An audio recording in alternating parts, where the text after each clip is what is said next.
Pembersihan sedimentasi atau kolam pengendapan pengolahan air milik PDAM Tirta Raja dilakukan oleh sejumlah pekerja dengan cara berendam dalam kolam yang dipenuhi lumpur.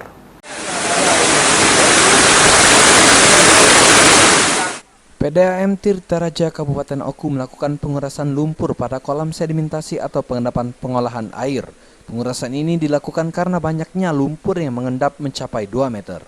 Humas PDAM Tirta Raja, Elvancio menjelaskan, endapan lumpur ini menyebabkan distribusi air ke lapangan PDAM menjadi keruh dan proses pengurasan dilakukan untuk menjaga sekaligus meningkatkan kualitas produksi air bersih.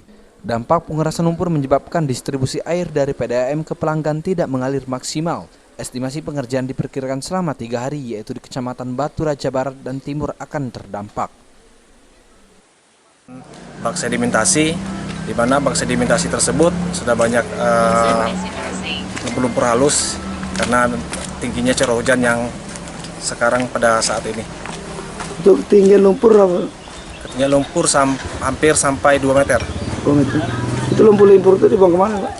Lumpur kita langsung dibuang ke tempat pembuangannya, itu kita kembali lagi ke air Sungai Ogan. Dampak dari pembersihan bak sedimentasi ini adalah terganggunya pendistribusian air bersih ke pelanggan, di mana ada beberapa wilayah yang terdampak.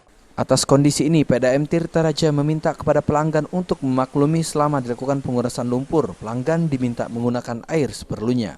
Ari Pranika, PAL TV.